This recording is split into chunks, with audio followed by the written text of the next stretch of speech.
South ఇండియాలోనే biggest sorry store మన Varahi silks మన విజయవాడ ఎంజీ రోడ్ లో డిసెంబర్ 4వ తారీఖున ఘన ప్రారంభం.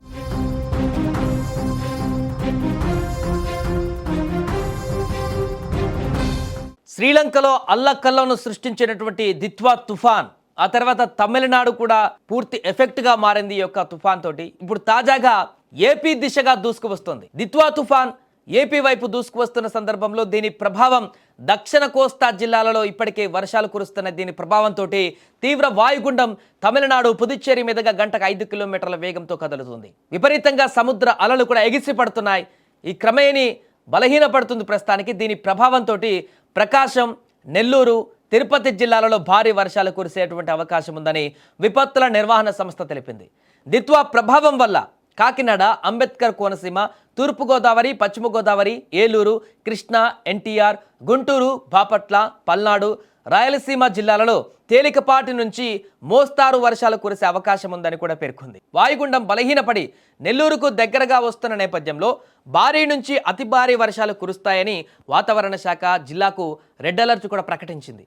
ఇక తిరుపతి కానీ నెల్లూరులో 2 రోజుల నుంచి వర్షాలు కురుస్తూనే ఉన్నాయి. దీంతో జనజీవనం పూర్తిగా అక్కడ స్తంభించిపోయింది. మరోపక్క సముద్రాలంలో అలలు ఎగిసి పడుతున్నాయి. విపరీతంగా అలల పోటు అక్కడ కనపడుతుంది. తీర ప్రాంతాలలో ఆ యొక్క సముద్ర ఉగ్రరూపం కనపడుతుంది.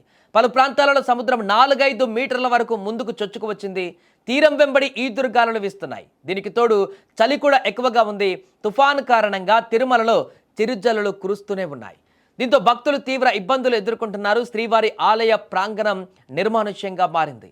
దట్టమైన పొగమంచు తిరుమల కొండలను కమ్మేసింది. దీంతో తిరుమలకు వెళ్ళేటువంటి భక్తులకు కొంచెం ఇబ్బందికరంగా మారింది.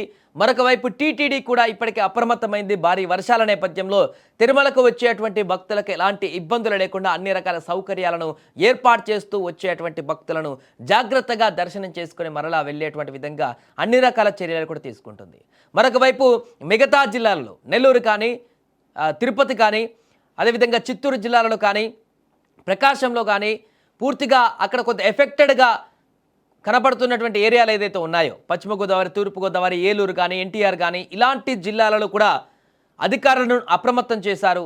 ఎందుకంటే ఒకవైపు చూస్తున్నాం శ్రీలంక ఎలాంటి పరిస్థితులను ఎదుర్కొంటుంది. పూర్తిగా అల్లకల్లోలంగా మారి అక్కడ తీవ్రమైనటువంటి మరణాల సంఖ్య కూడా పెరిగి అక్కడ ఒక రకమైనటువంటి విచ్ఛిన్నకరమైనటువంటి పరిస్థితి ఏర్పడింది శ్రీలంకలో. ఎక్కడ చూసినా నీళ్ళే అక్కడ కనపడుతున్నాయి శ్రీలంకలో ఈ యొక్క తుఫాన్ ఎఫెక్ట్ తోటి. మరొక వైపు తమిళనాడులో దీని ప్రభావం అధికంగానే కనపడుతుంది. అక్కడ కూడా భారీగా వర్షాలు రావడంతో వరదలు కూడా సంభవిస్తున్నాయి. ఇప్పుడు అది క్రమంగా ఏపీకి కూడా కొంత ఎక్కువ ప్రభావాన్ని చూపిస్తున్నటువంటి సందర్భంలో, అంటే ఇప్పటికే దాని ప్రభావంతో వర్షాలు పడుతున్నాయి, కానీ అధిక ప్రభావం నుంచి కొంత తప్పించుకుంది ఆ తుఫాన్ నుంచి. కానీ ఇప్పుడు ఈ ప్రభావం అనేది కాస్త ఏపీ తీరం వెంబడి కూడా కనపడుతుంది. ప్రస్తుతం బలహీనపడుతున్నప్పటికీ కూడా దాని ప్రభావంతో అధిక వర్షాలు అయితే అక్కడ నమోదవుతున్నాయి. దీంతో ఈరోజు కూడా ఇక్కడ చెప్పినటువంటి ప్రధానమైనటువంటి జిల్లాలు ఏదైతే ఉన్నాయో నెల్లూరు, తిరుపతి లాంటి జిల్లాలు రెడ్ అలర్ట్ ప్రకటించారు. పూర్తిగా అక్కడ కూడా మానిటరింగ్ చేస్తున్నారు. ఈరోజు ముఖ్యంగా తీర ప్రాంత ప్రజలను అయితే అప్రమత్తం చేస్తున్నారు. సముద్రం విపరీతమైనటువంటి అలల పోటుకు గురైంది. 4-5 మీటర్ల వరకు ముందుకు చొచ్చుకు వస్తుంది.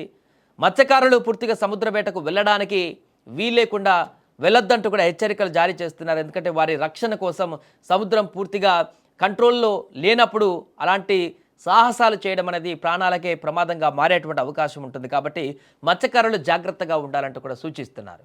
మరొక వైపు ప్రజలు కూడా బయటికి వెళ్లకుండా, అత్యవసరమైతే తప్ప బయటికి వెళ్లకుండా జాగ్రత్తలు తీసుకోవాల్సినటువంటి పరిస్థితి ఉంది.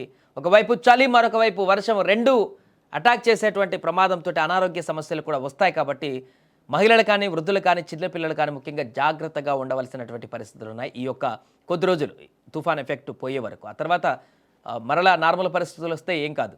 సో కాబట్టి ప్రస్తుతం ఇక్కడ ఉన్నటువంటి పరిస్థితులకు అనుగుణంగా వాతావరణ శాఖ కూడా హెచ్చరికలు జారీ చేస్తుంది, సూచనలు చేస్తుంది. నిపుణులు కూడా, వైద్యులు కూడా ఇప్పుడు ఉన్నటువంటి పరిస్థితులకు అనుగుణంగా ప్రజలు మెదలాలంటూ కూడా చెప్తున్నటువంటి సందర్భం అవుతుంది. ఏదేమైనా కూడా దిత్వా తుఫాన్ ఎఫెక్ట్ అయితే ఇప్పుడు ఏపీ పైన కూడా కొంత కనిపించేటువంటి అవకాశం అయితే కనపడుతుంది.